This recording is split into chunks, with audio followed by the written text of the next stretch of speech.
শওকত গাজীর বাড়ির পূর্ব পাশ থেকে পদ্মা রাস্তা নদীতে চলে গেছে। পদ্মা রাস্তা নদীতে চলে গেছে। ভিতরের পানি নদীতে পতিত হইতেছে। ঘেরের পানি নদীতে চলে যাইতেছে।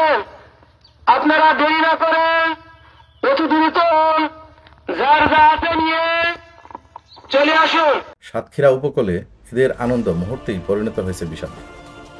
যখন সবাই ঈদের নামাজে ব্যস্ত, তখনই ফুলপেটুয়া নদীর 200 ফিট দীর্ঘ উপকূল রক্ষাবাঁধ ভেঙে যায়। এই ঘটনায় আতঙ্কিত মানুষ আশ্রয়ের খোঁজে ছুটছে।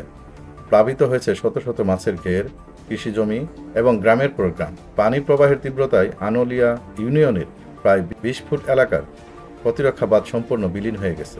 ফলে আশপাশের জনপথে ফুলপেটুয়া নদীর পানি প্রবেশ করেছে।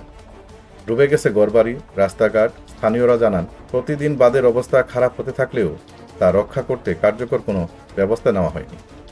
বাঁধ ভাঙার আশঙ্কায় মাথায় রেখে মসজিদের মাইকে ঘোষণা দিয়ে গ্রামবাসীদের জড়ো করা হয়েছিল, কিন্তু শেষ রক্ষা হয়নি। বাঁধ ভেঙে যাওয়ার পর থেকে আনোলিয়া ইউনিয়নের 10টি গ্রাম পুরোপুরি প্লাবিত হয়েছে। খলনা ইউনিয়ন সহ আশপাশের এলাকাগুলোও তীব্র ঝুঁকির মুখে পড়েছে। স্থানীয়রা অভিযোগ করেছেন যে বাঁধের মেরামতের জন্য বালুর বস্তা দেওয়া হলেও তা ছিল অপর্যাপ্ত এবং দুর্বল। ফলে স্বল্প সময়ের মধ্যেই বাঁধটি ধসে যায়। প্লাবনের ফলে ইতিমধ্যেই গুরুত্বপূর্ণ রাস্তাঘাট বিচ্ছিন্ন হয়ে পড়েছে এবং পানির প্রবাহ কমপক্ষে 2 দিনের মধ্যে পরিস্থিতিকে আরও ভয়াবহ করে তুলতে পারে।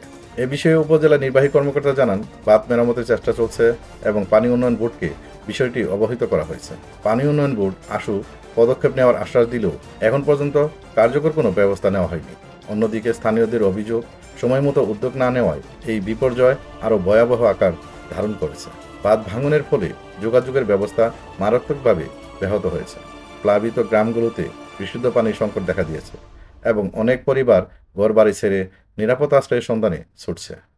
স্বাস্থ্য ঝুঁকিও বেড়েছে, বিশেষ করে শিশু ও বয়স্কদের মধ্যে জ্বর, ডায়রিয়ার মতো পানি প্রবাহিত রোগের প্রকোপ বৃদ্ধি পাচ্ছে। বর্তমান পরিস্থিতি মোকাবেলায় জরুরি ভিত্তিতে কার্যকর পদক্ষেপ নেওয়ার প্রয়োজন। বাঁধ মেরামত দ্রুত সম্পূর্ণ করা না হলে পরিস্থিতি আরও জটিল হয়ে উঠবে এবং ক্ষতির পরিমাণ কয়েক গুণ বৃদ্ধি পাবে। প্রশাসনের পাশাপাশি স্থানীয়দের সচেতনভাবে সহযোগিতা করা প্রয়োজন, যাতে পরবর্তী সময়ে এ ধরনের বিপর্যয় প্রতিরোধ করা যায়।